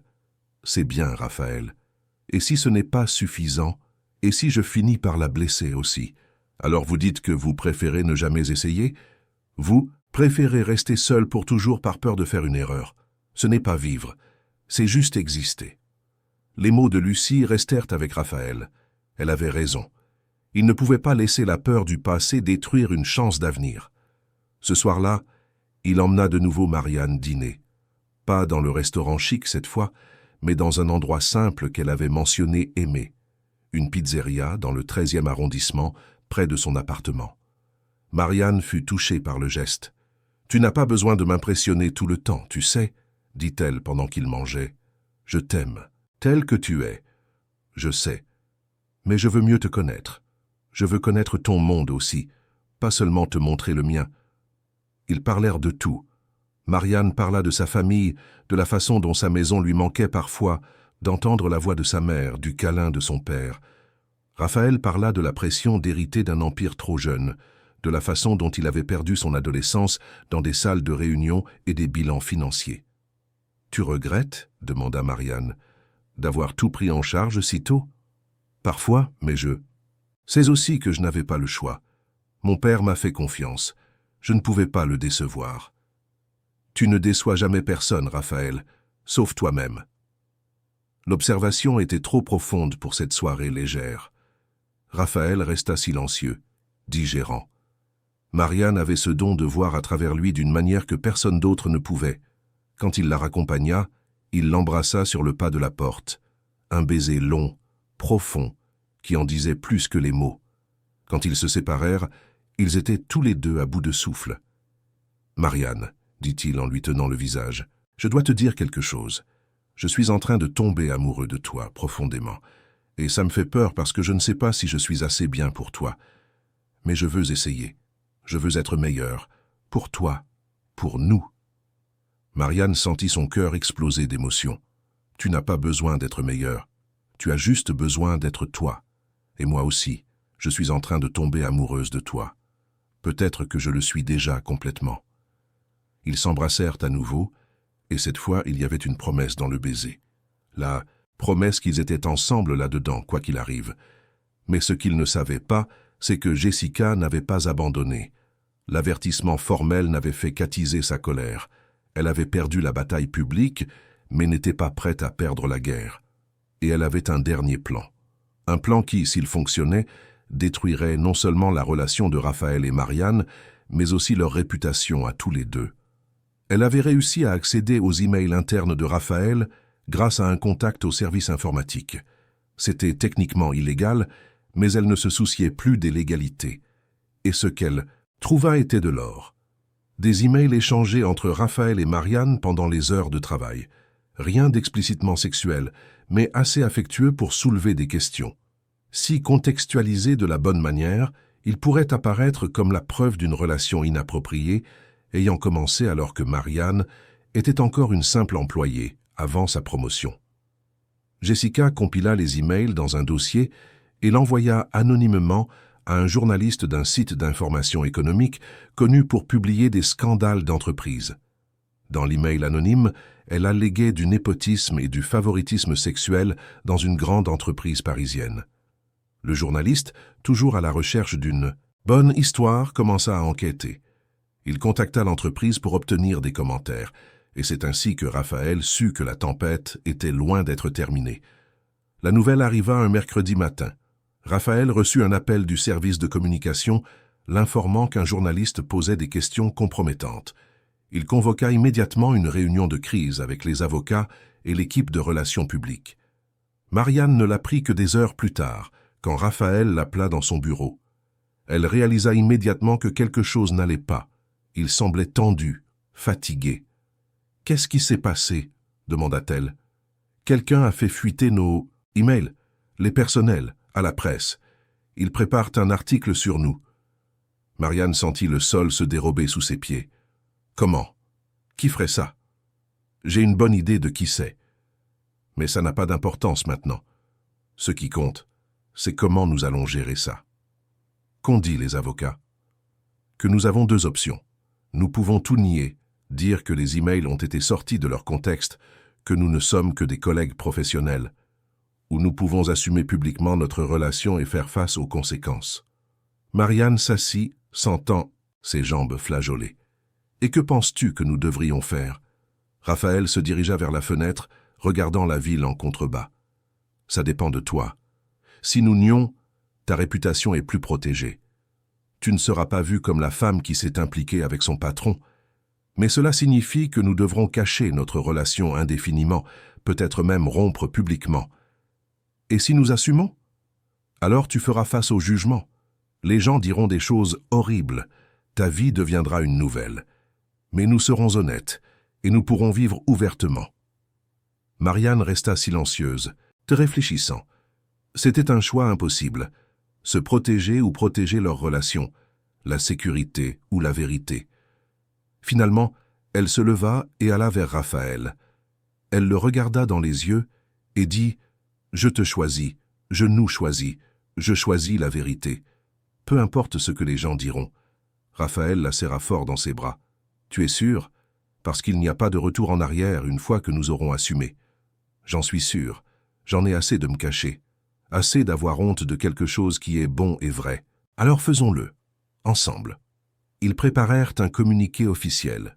Ils confirmaient avoir une relation, qu'elle avait commencé après la promotion de Marianne et qu'elle ne violait aucune politique de l'entreprise, puisque Raphaël n'était plus son supérieur direct après qu'elle ait été transférée à des projets spéciaux. Ils précisaient que l'examen externe avait confirmé le mérite de la promotion. Et ils demandaient le respect de leur vie privée. Le communiqué fut diffusé avant la sortie de l'article, retirant l'élément de scandale. Malgré tout, cela fit la une. PDG millionnaire et jeune employé. L'histoire se vendait pratiquement toute seule. Marianne se réveilla le lendemain avec des dizaines de messages. Des journalistes voulant des interviews, des amis curieux. Même sa mère, inquiète, appela de Provence pour demander si tout allait bien. « Tout va bien, maman, » assura Marianne. « Je vais bien. Heureuse même. »« Et cet homme, il est bon pour toi ?»« Oui, maman. Il est très bon pour moi. »« Alors c'est ce qui compte. Le reste n'est que du bruit. » Les mots simples de sa mère la réconfortèrent. Elle avait raison. Le reste n'était que du bruit. Les jours suivants, il y eut des commentaires en ligne. Certains positifs, d'autres moins. Mais la plupart des gens finirent par se désintéresser. Il y avait des scandales plus grands, des drames plus intéressants. Et au bureau, après le choc initial, les choses commencèrent à se normaliser. Oui, il y avait des regards. Oui, il y avait des commentaires. Mais Marianne avait maintenant ses alliés, Lucas, Camille et d'autres qui respectaient son travail. Jessica, réalisant que son plan avait échoué, abandonna finalement. Elle demanda sa mutation dans une autre filiale de l'entreprise à Lyon. Raphaël approuva sans hésiter. C'était mieux pour tout le monde. Déborah et Patricia, sans leur leader, perdirent tout intérêt à persécuter Marianne. Elles finirent par la traiter avec un respect professionnel, sinon de l'amitié. Parfois, elles saluaient sincèrement Marianne dans les couloirs. Et Marianne, pour la première fois depuis son arrivée à Paris, sentit qu'elle avait sa place. Pas seulement au bureau, mais dans sa propre vie. Elle avait un travail qu'elle aimait, des amis qui la soutenaient et un homme qui la faisait se sentir valorisée. Raphaël aussi avait changé, plus présent, plus ouvert, plus disposé à montrer sa vulnérabilité. La relation avec Marianne faisait de lui une meilleure version de lui-même, et il le savait. Il en était reconnaissant chaque jour. Chapitre 9. 3 mois s'étaient écoulés depuis que Raphaël et Marianne avaient officialisé leur relation, et au cours de ces 3 mois, tout semblait s'être enfin mis en place. Marianne dirigeait un projet de restructuration financière qui pourrait faire économiser des millions à l'entreprise. Raphaël était plus heureux qu'il ne l'avait été depuis des années. Et ensemble, ils construisaient quelque chose de solide. Mais un vendredi après-midi, un événement inattendu vint tester tout ce qu'ils avaient bâti. Marianne était dans son bureau, en train de réviser des contrats, lorsqu'elle reçut un appel d'un numéro inconnu. Normalement, elle ne répondait pas, mais quelque chose la poussa à le faire cette fois-ci. « Allô, mademoiselle Dubois?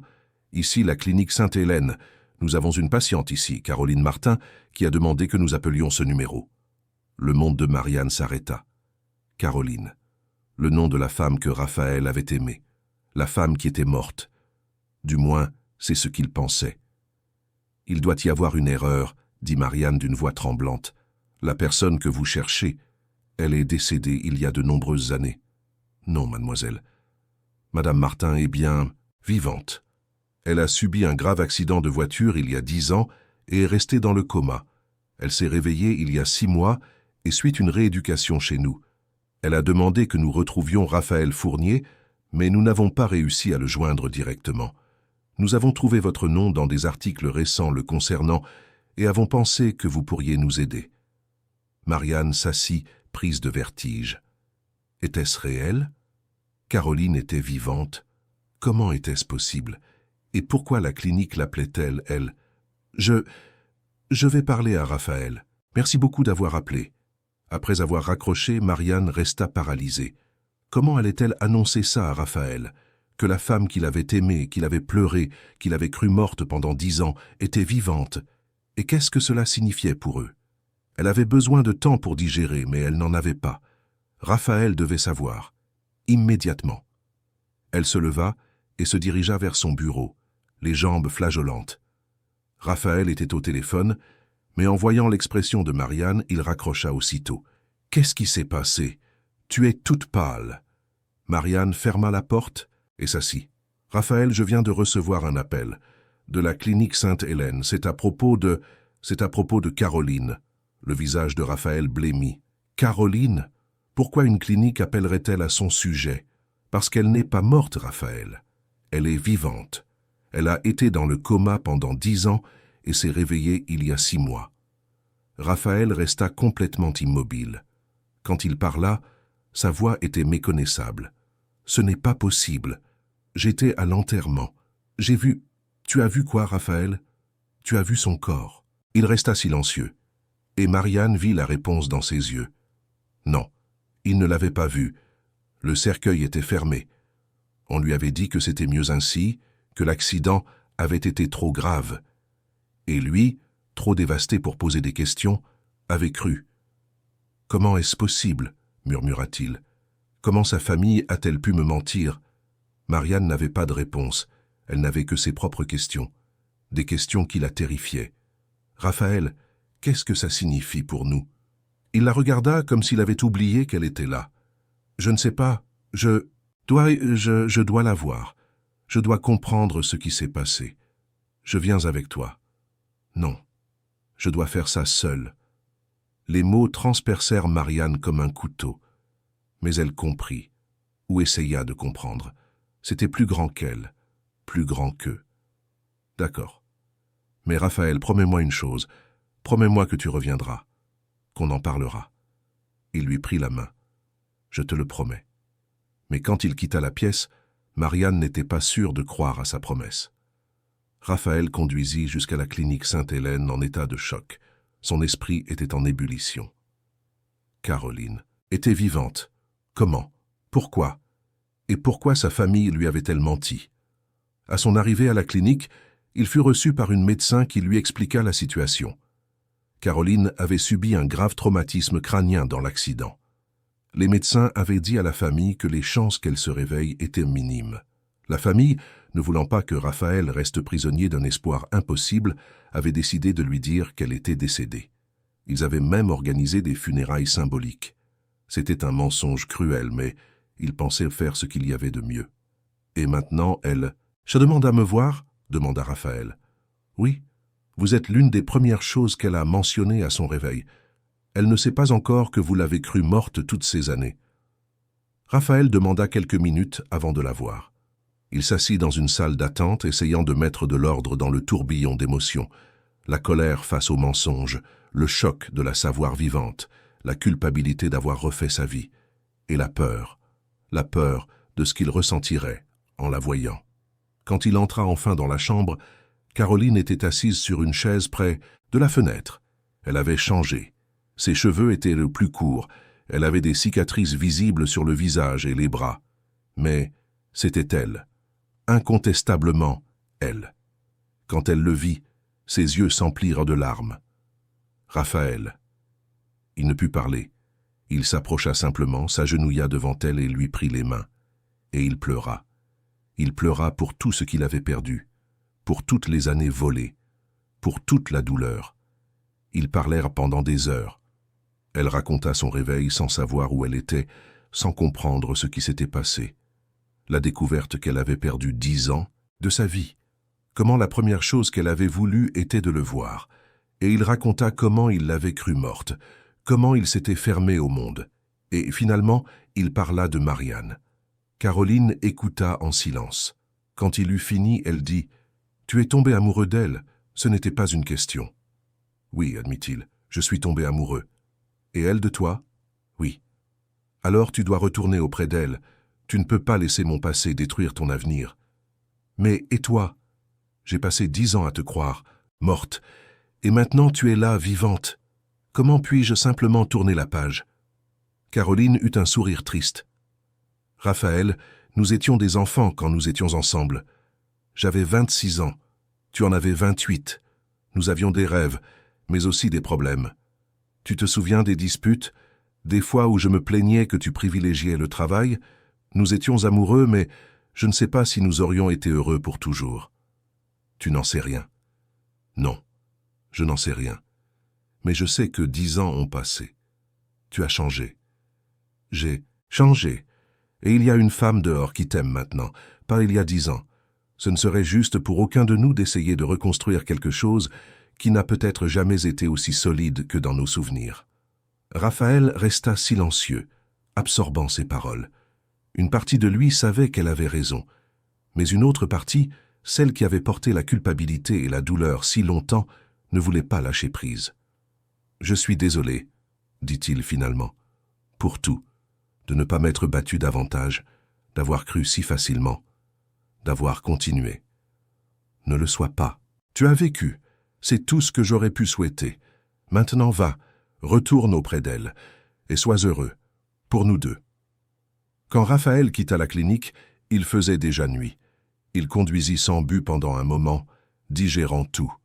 Finalement, il prit son téléphone et appela Marianne. Elle répondit à la première sonnerie. « Où es-tu » demanda-t-elle. J'étais inquiète. « Je conduis. Je peux te voir ?»« Je suis à la maison, viens. » Quand Raphaël arriva à son appartement, Marianne l'attendait sur le pas de la porte. Elle avait pleuré, il pouvait le voir à ses yeux gonflés, mais elle essayait de garder son calme. « Comment va-t-elle » demanda Marianne.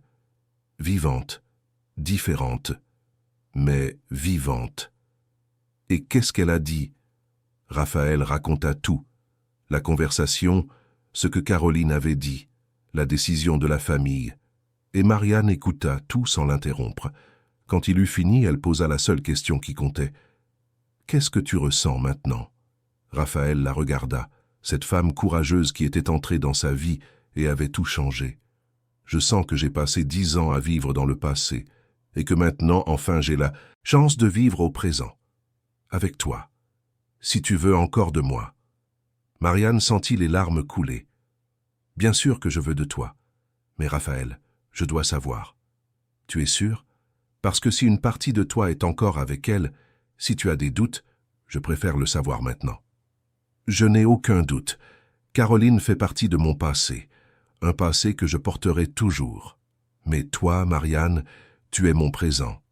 Et, si tu me le permets, mon avenir. » Elle le serra dans ses bras. Ils restèrent là, sur le seuil, de l'appartement, se tenant simplement. Et à ce moment, ils surent tous les deux qu'ils avaient passé le test final. Plus rien ne pourrait ébranler ce qu'ils avaient. Mais une dernière surprise les attendait. Le lendemain, Raphaël reçut un appel de la famille de Caroline. Ils voulèrent le rencontrer, s'excuser en personne, et il y avait autre chose qu'ils devaient lui dire. Raphaël accepta de les rencontrer, mais cette fois, il emmena Marianne. Elle méritait d'être à ses côtés pour tout. Quand ils arrivèrent chez la famille de Caroline, ils furent accueillis par ses parents, Monsieur et Madame Martin. Ils semblaient plus âgés, fatigués, rongés par la culpabilité. « Nous sommes tellement désolés, dit Monsieur Martin. Ce que nous avons fait est impardonnable. Mais nous pensions que c'était pour le mieux. Les médecins disaient qu'elle ne se réveillerait jamais. Nous ne voulions pas que tu gâches ta vie à attendre. »« Et maintenant, demanda Raphaël, que voulez-vous de moi ?»« Rien, dit Madame Martin. Nous voulions juste que tu saches toute la vérité.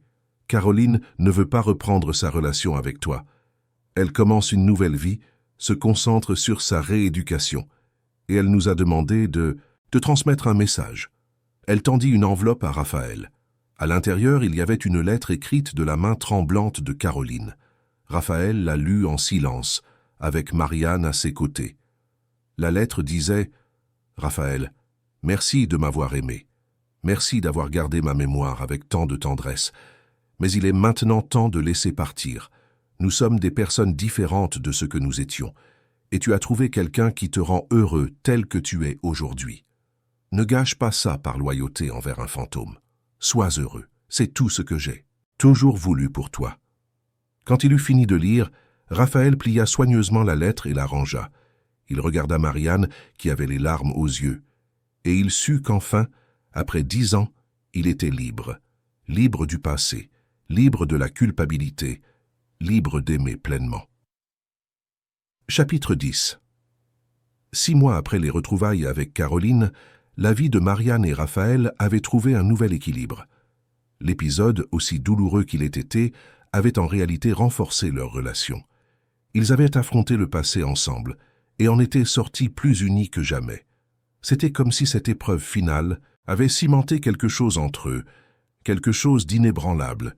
Marianne était désormais chef de projets spéciaux, un poste qu'elle avait conquis par pur mérite.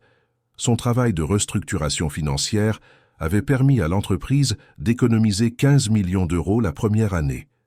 Les chiffres étaient incontestables, les résultats irréfutables. Raphaël n'avait plus aucun doute sur sa légitimité à ce poste, et personne d'autre dans l'entreprise non plus. Même les plus sceptiques devaient admettre que Marianne Dubois était extraordinairement compétente. Elle avait développé une nouvelle confiance. Ce n'était pas de l'arrogance, mais une certitude tranquille de sa propre valeur. Elle parlait en réunion, sans crainte, défendait ses idées avec fermeté. Et les gens l'écoutaient, la respectaient. La transformation était visible pour tous ceux qui la connaissaient depuis le début. Un samedi matin ensoleillé, Raphaël se réveilla avant Marianne. Ils avaient passé la nuit dans son penthouse, ce qui était devenu une routine ces derniers mois. Il l'observa dormir, ses cheveux bruns éparpillés sur l'oreiller blanc, son expression sereine, ses lèvres entr'ouvertes. Sa main gauche reposait près de son visage, et Raphaël imagina à quoi elle ressemblerait avec une bague.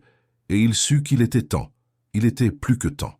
Il se leva, doucement pour ne pas la réveiller, et se dirigea vers le coffre-fort caché dans le dressing. Il composa la combinaison avec des doigts qui tremblaient légèrement d'anticipation. Il en sortit un écrin de velours bleu foncé qui y était gardé depuis des semaines. Il l'ouvrit lentement, admirant la bague en diamant qui avait appartenu à sa grand-mère paternelle. C'était un bijou ancien, classique, avec un diamant central entouré de petits saphirs. Il était allé la chercher en Provence des semaines auparavant, un week-end où Marianne pensait qu'il était en réunion d'affaires. Il avait été difficile de lui mentir, mais la surprise en valait la peine. Quand il retourna dans la chambre, elle se réveillait. Les yeux encore endormis, elle sourit en le voyant. « Bonjour » murmura-t-elle en s'étirant comme un chat. « Bonjour, mon amour. Bien dormi ?»« Très bien. Je dors toujours bien quand je suis ici avec toi. Quelle heure est-il ?»« Presque 9 heures. J'ai une surprise pour toi aujourd'hui. » Marianne s'assit dans le lit, curieuse, tirant le drap pour se couvrir. « Quel genre de surprise ? Tu sais que je n'aime pas beaucoup les surprises. Celle-ci, tu vas l'aimer. Promis. Mais quelque chose de confortable. On sort. »« Où ça ? » ?»« Si je te le dis, ce n'est plus une surprise, » dit-il avec un sourire malicieux qu'elle voyait rarement, mais qu'elle adorait. 1 heure plus tard, ils quittèrent la ville en voiture. Le trafic du samedi était plus léger, et bientôt ils laissèrent le gris de Paris derrière eux, se dirigeant vers les montagnes. Marianne essaya de deviner où ils allaient, posant des questions que Raphaël esquivait avec habileté. Quand enfin la route commença à monter dans les Alpes, elle commença à se douter. Et quand ils arrivèrent, elle reconnut immédiatement l'endroit. C'était la maison dans les Alpes, l'endroit où ils avaient partagé leur premier baiser, où tout avait vraiment commencé, où elle s'était autorisée à lui faire confiance pour la première fois. « Qu'est-ce qu'on fait ici ?» demanda-t-elle, mais elle sentait déjà des papillons dans son estomac. Son cœur battait plus vite. « Tu vas voir. Viens. » Ils entrèrent dans la maison. Elle était complètement différente. Des bougies parfumées étaient allumées partout, créant une lumière dorée et douce. Des pétales de rose rouge étaient éparpillés sur le plancher en bois, formant un chemin qui menait à la pièce principale. Une musique instrumentale jouait doucement, Une mélodie que Marianne reconnut comme celle sur laquelle ils avaient dansé ensemble une soirée spéciale. Elle porta la main à sa poitrine, sentant ses yeux s'embuer. « Raphaël, qu'est-ce que c'est que tout ça? Quand as-tu eu le temps de préparer ?» Il lui prit les mains, entrelaçant leurs doigts. « J'ai eu de l'aide, mais ça n'a pas d'importance. Ce qui compte, c'est ce que je veux te dire. Marianne Dubois, depuis le jour où je t'ai vue dans ce réfectoire, criant désespérément, demandant à être vue, quelque chose en moi s'est réveillé. J'ai vu une femme courageuse déguisée en timide. J'ai vu de l'authenticité dans un monde de faux semblants. J'ai vu de la vérité là où d'autres ne voyaient que de la fragilité. Et je suis tombé amoureux. » Les larmes coulaient déjà sur son visage, mais c'étaient de bonnes larmes, heureuses. « Tu m'as appris que je pouvais encore ressentir, que je pouvais encore aimer, que je pouvais encore être vulnérable sans me briser. Tu m'as donné non seulement un présent, mais un avenir auquel j'avais renoncé à croire. Et je veux passer cet avenir à tes côtés. Je veux me réveiller chaque jour en voyant ton visage. Je veux vieillir avec toi. Je veux construire une famille, une vie, tout. » Il s'agenouilla alors, sortant l'écrin de sa poche. La lumière des bougies se reflétait sur le velours bleu. Marianne porta les mains à sa bouche, tremblante. « Marianne Dubois, acceptes-tu de m'épouser? Acceptes-tu d'être ma femme, ma partenaire, ma meilleure amie pour le reste de ma vie ?» Elle n'eut même pas besoin de réfléchir. La réponse était dans son cœur depuis toujours. « Oui, oui, oui, 1000 fois oui. J'accepte, Raphaël. » Raphaël glissa la bague à son doigt avec des mains qui tremblèrent d'émotion. Elle lui allait parfaitement, comme si elle avait été faite pour elle. Il se releva et l'attira dans un baiser qui contenait toutes les promesses du monde. Un baiser qui scellait un engagement. Un baiser qui disait sans mots tout ce qu'il ressentait. Quand ils se séparèrent, ils riaient et pleuraient en même temps, dans un mélange chaotique et magnifique d'émotions. « C'est celle de ta grand-mère, n'est-ce pas ?» demanda Marianne, regardant la bague à travers ses larmes. « Je l'ai vue sur les vieilles photos. »« Oui, elle. On l'a laissée avec une lettre disant que je devrais la donner à la femme qui ferait à nouveau battre mon cœur. Et tu l'as fait, Marianne. Tu as fait battre mon cœur à nouveau. »« Il y a plus, » dit-il alors, avec un sourire mystérieux. « Plus? Comment peut-il y avoir plus? C'est déjà trop parfait. » Il la guida jusqu'à la terrasse à l'arrière de la maison. Et là, Marianne vit pour la première fois, et son cœur faillit s'arrêter. Ses parents. Monsieur Joseph et Madame Marie, debout sur la terrasse avec d'immenses sourires, étaient venus de Provence pour être là à ce moment sacré. Sa mère pleurait abondamment d'émotion. Son père avait un sourire fier sur son visage ridé. « Maman! Papa !» Marianne courut vers eux, les serrant fort dans ses bras, comme si elle était redevenue une enfant. « Comment êtes-vous ici? Je ne savais pas. Quand êtes-vous arrivé? »« C'est Raphaël qui est venu nous chercher la semaine dernière, » expliqua sa mère en caressant le visage de sa fille. « Il a dit qu'il avait une demande très importante à faire. Il nous a demandé notre bénédiction pour t'épouser, et il nous a demandé d'être là pour ce moment. »« Et comment aurions-nous pu refuser ?» ajouta le père, avec cette voix grave que Marianne aimait tant. « En voyant comment ce jeune homme te regarde, comment il t'aime, comment il te respecte.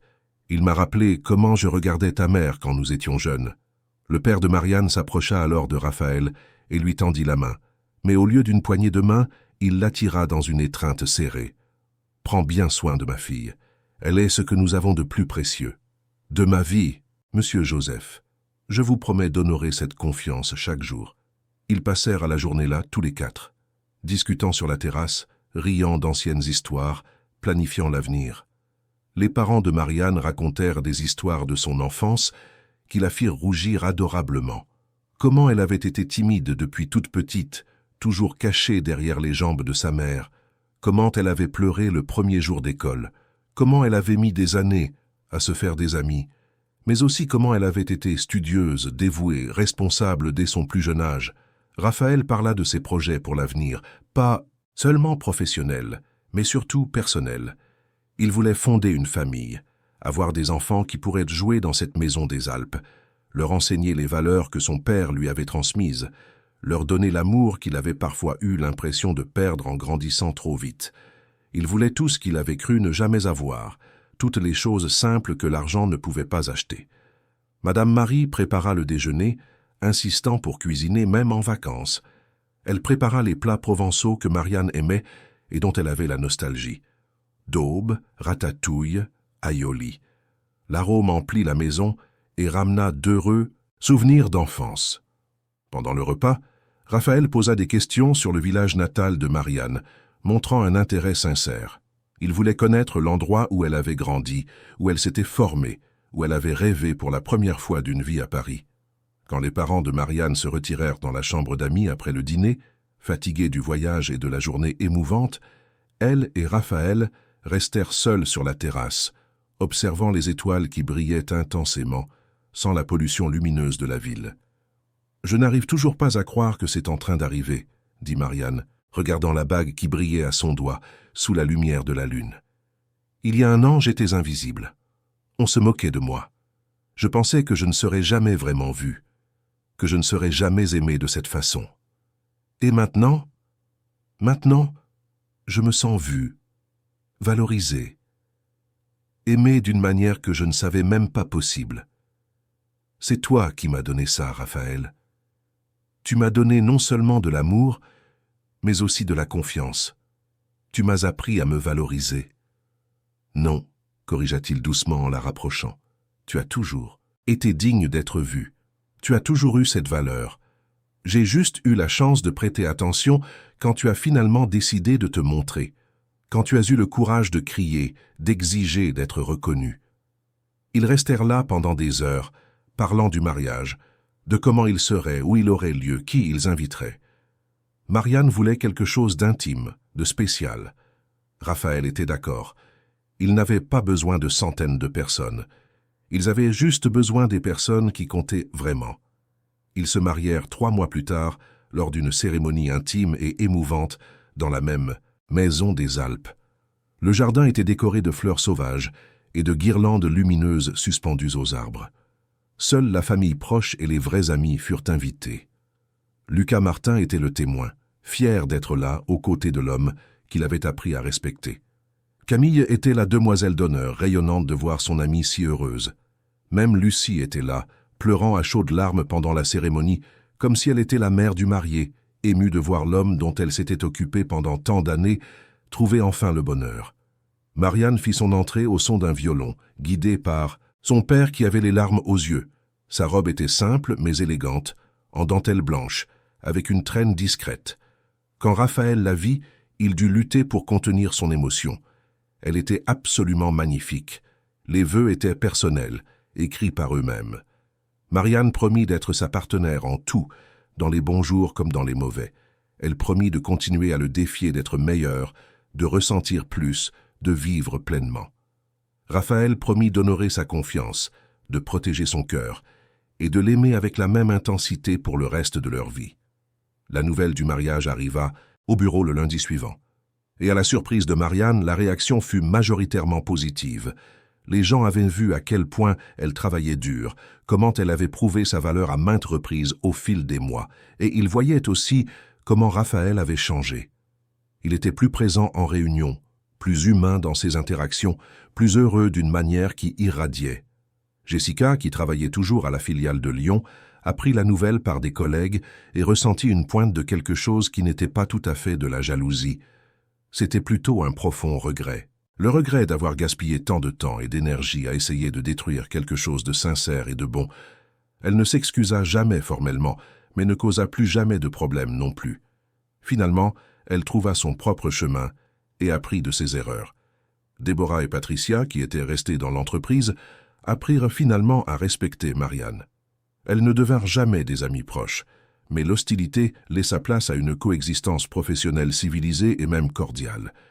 Parfois, elle saluait sincèrement Marianne dans les couloirs. Et Caroline? Elle poursuivit sa rééducation avec détermination et courage. 1 an après son réveil, elle vivait de manière totalement indépendante dans un appartement adapté à Paris. Elle échangeait occasionnellement des messages avec Raphaël, des nouvelles amicales de leur vie, sans amertume ni ressentiment. Elle avait commencé à fréquenter Pierre, un kinésithérapeute dévoué de la clinique qui l'avait aidé dans sa convalescence. Et quand elle apprit le mariage de Raphaël et Marianne, elle envoya un magnifique bouquet de fleurs blanches avec une carte qui disait simplement « Soyez heureux, vous méritez tout l'amour du monde ». 2 ans après le mariage, à l'aube d'un jour de mars, Marianne donna naissance à une petite fille en mini-senso, bonne santé de 3,5 kg.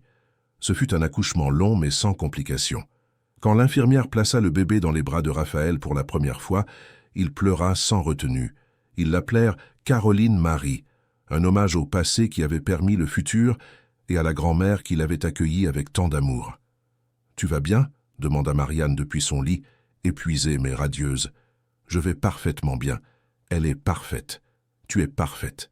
Tout ça, c'est plus que ce que je méritais. » Quand Raphaël tint sa fille, regardant ses petits yeux qui peinaient à s'ouvrir, il pleura à nouveau.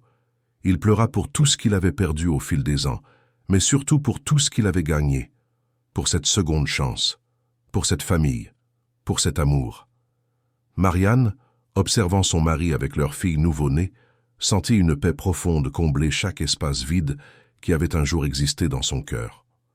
Elle avait parcouru un long chemin depuis cette jeune femme timide de 26 ans qui cachait sa lumière par peur du jugement. Elle avait appris que la vulnérabilité n'était pas une faiblesse mais la plus grande des forces, que crier, quand c'était nécessaire, n'était pas perdre le contrôle, mais trouver la voie qui avait toujours été là, que le véritable amour ne juge pas le passé, mais construit l'avenir, brique par brique. Et Raphaël avait appris que fermer son cœur pour se protéger de la douleur le fermait aussi à la joie et à la vie, que vivre éternellement dans le passé, c'était gaspiller le précieux présent, et que parfois, les choses les meilleures et les plus transformatrices de la vie se déguisent en moments désespérés dans un réfectoire bondé. Un dimanche après-midi ensoleillé, 3 ans après la naissance de Caroline, ils étaient de retour à la maison dans les Alpes. La fillette, maintenant âgée de 5 ans plein d'énergie, jouait dans le jardin en poursuivant des papillons avec des rires cristallins. Raphaël observait Marianne courir après sa fille, toutes deux riant sans souci, et ressentit une gratitude si profonde et si écrasante que ça faisait mal à la poitrine, d'une bonne manière. « Tu vas bien ?» demanda Marianne en venant s'asseoir à côté de lui sur le banc en bois, Caroline dormant enfin sur ses genoux après tant de jeux. « Je vais parfaitement bien. Complètement parfait. Je pensais juste à la façon dont ce cri désespéré dans un réfectoire a absolument tout changé dans ma vie. » Marianne rit, le son mélodieux, résonnant dans le jardin. « Ce n'était pas exactement mon moment le plus élégant, j'avoue. C'était ton moment le plus vrai, le plus courageux, le plus toi. Et c'est exactement ce qui m'a fait te voir. Vraiment te voir pour qui tu es. » Elle appuya sa tête sur son épaule, sentant sa chaleur réconfortante. « Parfois, je n'arrive toujours pas à croire que c'est réel. Que je t'ai, toi, notre magnifique fille, cette vie merveilleuse. On dirait un rêve. Crois-le, c'est réel. Et sache que chaque jour, je remercie le ciel que tu aies eu le courage de crier, de te montrer, de me faire confiance quand tu n'avais aucune raison de le faire. Et moi, je te remercie d'avoir prêté attention quand personne d'autre ne le faisait. D'avoir vu au-delà de la surface, de m'avoir aimé non pas malgré qui je suis, mais exactement pour qui je suis, avec toutes mes insécurités et mes peurs. » Ils restèrent là, tous les trois, tandis que le soleil se couchait sur les montagnes, peignant le ciel d'orange et de rose. Une famille construite sur la vérité, sur le courage, sur un amour qui surmonte tous les obstacles, une famille qui prouvait que parfois, et peut-être toujours, les plus belles et inattendues fins naissent des débuts les plus improbables et douloureux. Et dans cette maison des Alpes, où tout avait commencé timidement, où des promesses avaient été faites et religieusement tenues, où un premier baiser avait scellé un destin, Marianne et Raphaël savaient avec une certitude absolue qu'ils avaient trouvé quelque chose d'extraordinairement rare en ce monde. Ils s'étaient trouvés l'un l'autre contre toute attente. Et, en se trouvant, ils s'étaient aussi trouvés eux-mêmes, leur meilleure version. Fin de l'histoire. Chers auditeurs, nous espérons que l'histoire de Marianne et Raphaël a touché vos cœurs de la même manière qu'elle a touché le nôtre en la créant. C'est une histoire de courage, sur le fait de trouver sa voie quand tout le monde essaie de vous faire taire, sur l'amour qui guérit et transforme. Pour continuer ce voyage émotionnel avec nous, nous avons préparé une playlist spéciale avec des histoires tout aussi captivantes. Vous pouvez la trouver en cliquant ici à côté. Si cette histoire a résonné en vous, n'oubliez pas de vous abonner à notre chaîne et de laisser un like sur la vidéo. Chaque jour, nous vous proposons des récits uniques qui explorent la complexité de la vie, de l'amour et des relations humaines. Nous voulons avoir de vos nouvelles. Avez-vous déjà vécu une situation où vous avez dû trouver votre voie? Vous êtes-vous déjà senti invisible jusqu'à ce que quelqu'un vous voie vraiment? Partagez votre histoire dans les commentaires. Vos expériences enrichissent notre communauté et peuvent inspirer d'autres personnes. Ne manquez pas nos prochains contenus. À la prochaine histoire.